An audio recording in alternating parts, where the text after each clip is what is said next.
sejam bem-vindos. Eu chamo Melina Domingos Sambo e este aqui é o Conversa Aberta.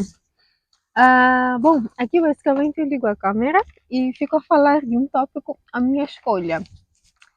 E para hoje, né? A Conversa Aberta de hoje, eu venho questionar. Jesus. Para a Conversa Aberta de hoje, eu venho questionar por que a fé cega é africana.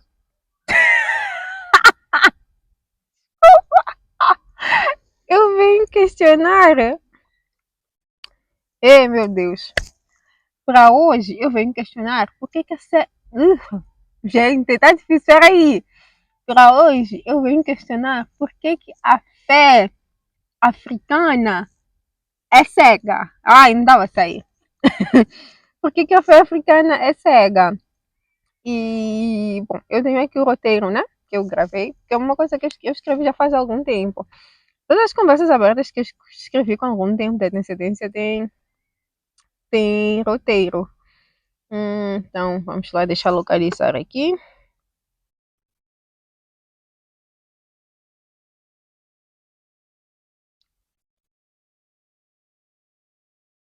Eu tô a ver aqui e, na verdade, eu havia gravado como mais igrejas mais pobreza. Né? Não havia gravado como esse questionamento de por que a fé africana é cega. Né? Mas, enfim, acho que vou ficar com esse questionamento, por que a fé africana é cega e não esse mais igrejas, mais pobreza, esse questionamento. Por quê? Porque o que nós mais vemos, né? Principalmente, eu não sei se é questão dos últimos tempos, nos últimos tempos seriam os falsos profetas.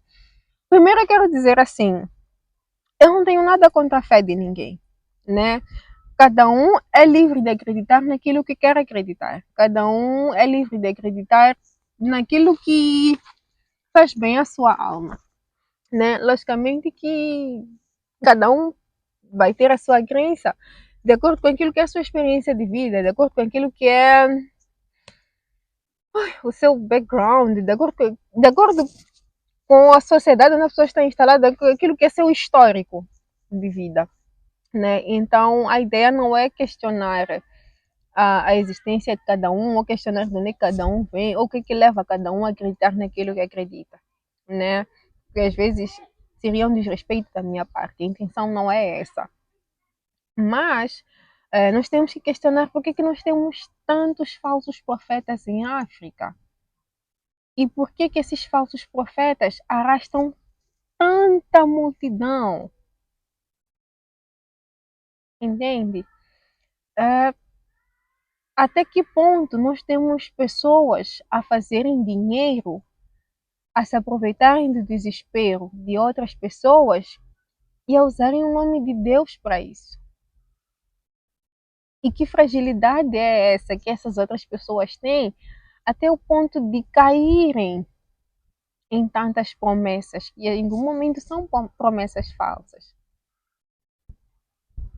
Então são esses questionamentos que eu queria trazer. Né? Eu não tenho nada, digo mais uma vez que eu não tenho nada contra a fé de ninguém. Então vamos lá.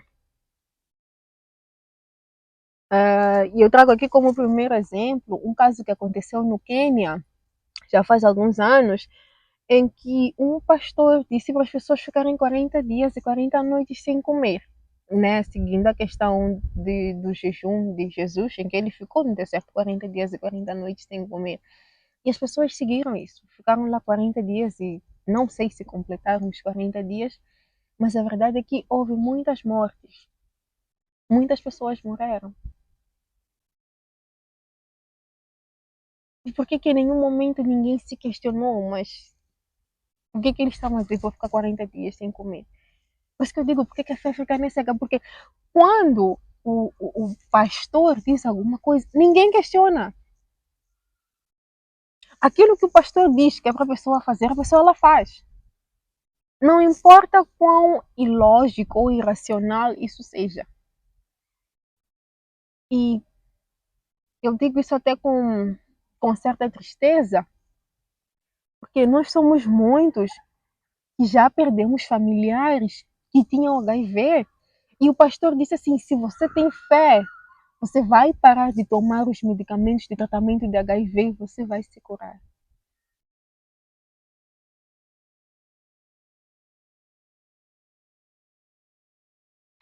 E,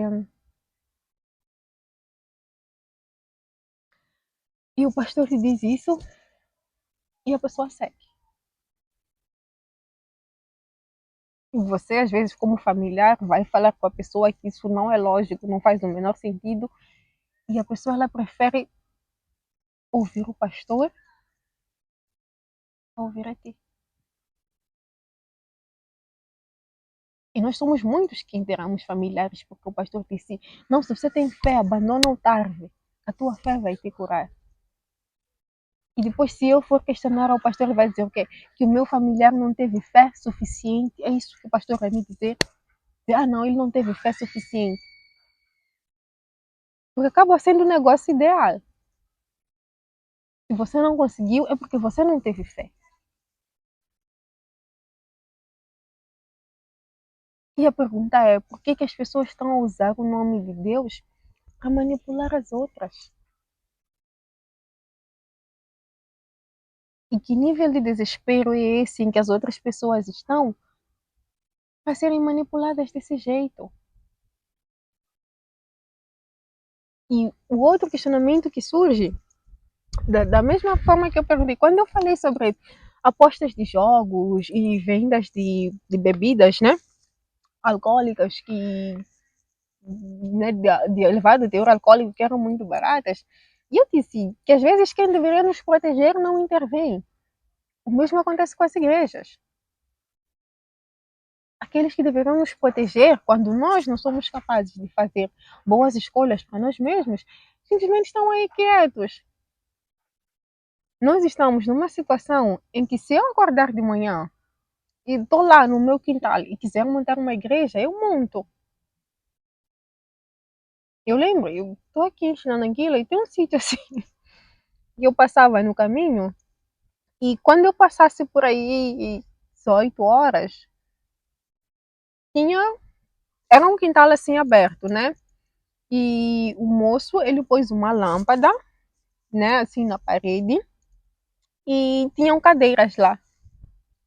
Ele estava com a Bíblia a pregar ali, uns 8 horas, 8, 19 horas, as pessoas estão lá. Eu não tenho nada contra a evangelização das pessoas. Mas a partir do momento que o evangelho começa a ser comercializado, que a fé começa a ser comercializada, nós temos meninos de 25, 30 anos a montarem o negócio da igreja. E nós temos senhoras de 60 anos a serem enganadas por meninos de 25, 30.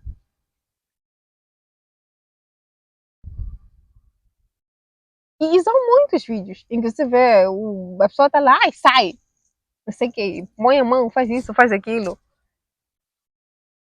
Eu não tenho nada contra isso, de verdade. Cada um é livre de acreditar aquilo que quer. Mas não brinquem com o desespero das pessoas.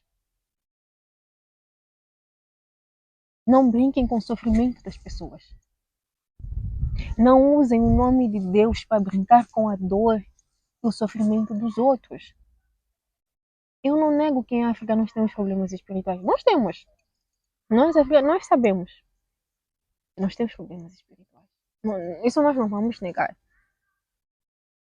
Mas que não apareçam pessoas a querer lucrar na dor e no desespero dos outros. É interessante que quando o filho do pastor fica doente, ele vai para o hospital privado. Ele vai para o hospital privado. O filho do pastor fica doente, ele vai para o hospital privado. E ele não paga com plano de saúde. Ele paga cash. Não vou dizer quem foi. Não vou dizer quem foi. Mas Na época, a esposa deu parto no hospital privado e ele pagou cash. Não passou nem cartão. Não foi seguro de saúde. Pagou cash. Bastou. Mas você é crente, quando fica doente, o pastor tem que orar por ti. Você tem que jejuar. Você tem que orar e jejuar para a doença passar.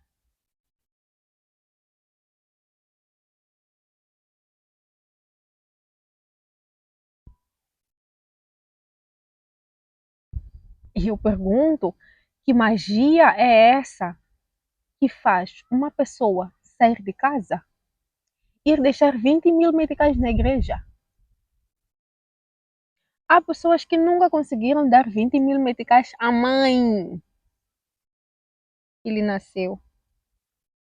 A mãe lhe nasceu. Ela nunca conseguiu tirar 20 mil meticais para entregar à mãe. Mas chega na igreja, o pastor, ai, é dízimo.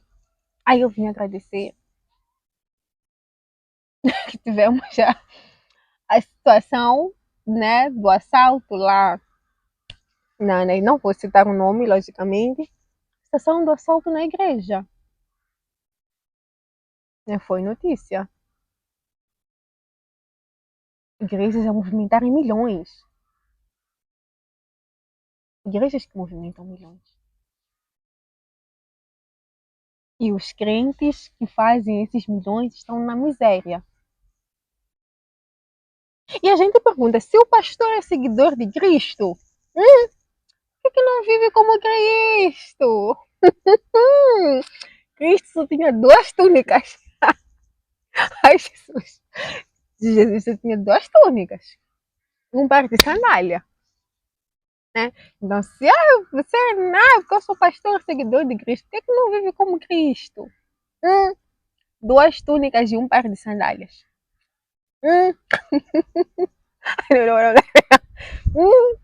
Não! Nós temos pastores que vivem em mansões, condomínios, mas estão lá a seguir Cristo, a não sei o quê, a prometer isso e aquilo, a vender terreno no céu. E os pastores não são inteiramente culpados, né? Em algum momento, nós, os crentes, também não podemos nos colocar numa posição de vítima. Eu não vou dizer assim, se eu tiro vantagem de ti, a culpa é tua. Mas em algum momento, por que, que nós não questionamos? E também a questão daqueles que deveriam nos proteger, por que, que não há nenhuma intervenção? Dizer, olha, nessa linha já não dá. Nesse ponto já não dá. Porque nós temos pessoas que estão a morrer porque os pastores estão a dizer coisas absurdas. E quando tu achas que uma situação de tragédia vai fazer com que as pessoas parem e pensem, não, amanhã surge outro pastor a prometer outra coisa, as pessoas estão lá a seguir. Depois da manhã surge outro pastor a prometer outra coisa, as pessoas estão lá a seguir. Depois aparece um outro pastor. Parece que as pessoas agora elas estão desempregadas, falam, eu vou fazer o quê? Eu vou abrir igreja.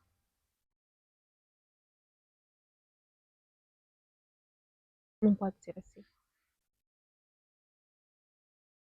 Não brinquem com algo tão sagrado. Não brinquem com o nome de Deus, não brinquem com a fé dos outros, não tirem vantagem do desespero dos outros, da aflição dos outros. Porque a parte das vezes as pessoas elas vão à igreja em busca de algum socorro, de alguma solução. São pessoas às vezes já passaram por muitos sítios, né? Por isso que eu digo aqui que eu não julgo aquilo que cada um faz em busca do seu socorro e da sua salvação. Mas também não podemos permitir que as pessoas tirem vantagem do desespero dos outros. As pessoas, às vezes, quando elas chegam na igreja, estão em situação de aflição muito grande e elas querem algum socorro. Aquela última esperança, a pessoa às vezes pensa, não, mas talvez eu vá conseguir ter algum socorro ali. Mas não é para vocês usarem esse desespero a vosso favor. Não é para vocês enriquecerem à custa da dor e do desespero dos outros. Porque o que nós temos agora são jovens pastores. Todo mundo, porque não sei o quê, porque você tem amante. Mas eu vos pergunto de vocês, mesmo eu que não sou profeta, eu não sou profeta. Colocarem 10 homens aqui à frente. Eu mesmo não vou conseguir profetizar que esses 10 homens têm amante. Bem, bem, assim. Outras coisas. Ah,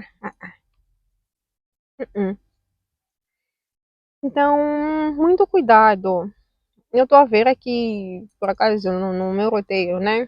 Eu digo assim, pastores que andam de Ford Rangers, pastores com condomínio, pastores que realizam milagres de cura. Mas quando eles e seus familiares ficam doentes, eles vão para hospitais privados. Quando foi a fé das pessoas. Quando foi que a fé das pessoas virou um negócio, né? É verdade. Quando foi que a fé das pessoas virou um negócio tão lucrativo que nós temos milhões a serem roubados das igrejas? Tá aqui. Ok. Então, enfim, a gente de conclusão. Aqui fora está a ficar escuro. Então começar a chover. Agora já não chover, porque só tá meio nublado. Tá, mas eu vou concluir dizendo, olha, eu não tenho nada, nem contra a igreja, nem contra a fé de ninguém. Cada um é livre para acreditar naquilo que quer acreditar. A salvação ela é individual, não é coletiva, tá? E muitos desses pastores, rapaz, às vezes aparecem com cara de boa gente na nossa frente, mas não sabemos o que fazem pelas nossas costas. E nós já vimos muitos escândalos envolvendo pastores.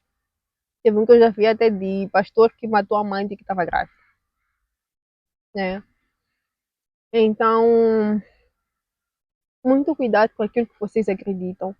Muito cuidado com promessas e propostas de salvação rápida, porque eu vou resolver o teu problema em 2 dias, porque tu só tens que acreditar.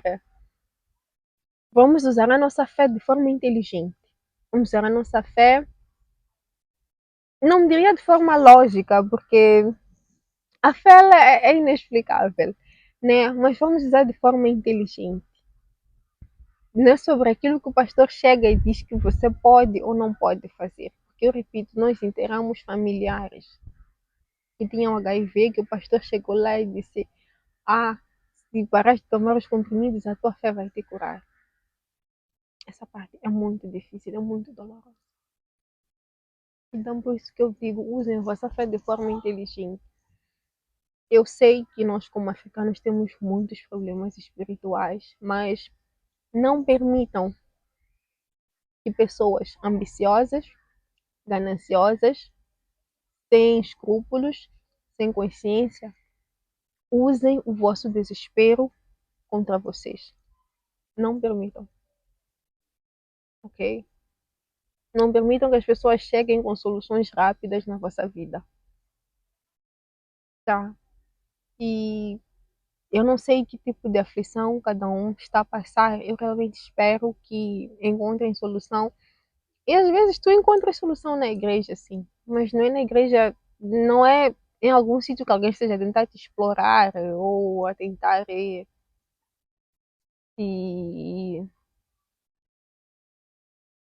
sei lá, te usar, ok?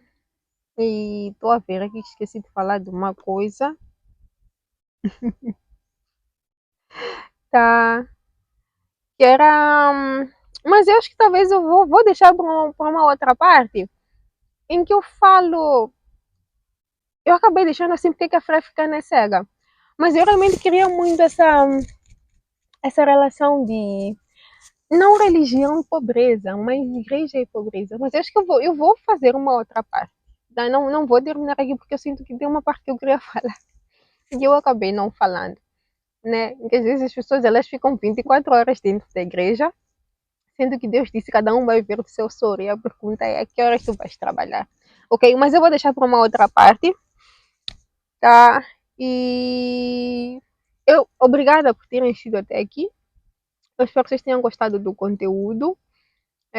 Eu sei que as pessoas não gostam muito de crítica, mas eu não tenho outra escolha, eu preciso falar, tá? E não levem nada pro lado pessoal, nada daquilo que vem para aqui é pessoal, tá? São, uma parte destes roteiros estão do ano passado, eu só estou a trazer este ano mesmo, que foi o momento que eu consegui ter algum tempo para sentar e gravar. E eu espero que vocês tenham gostado, gostem, comentem, compartilhem e aprendam a usar a vossa fé de forma mais inteligente. Tá bem? Beijinhos. Ai, vamos parar por aqui, porque já está a sobrar. Nem sei quando eu vou gravar o outro.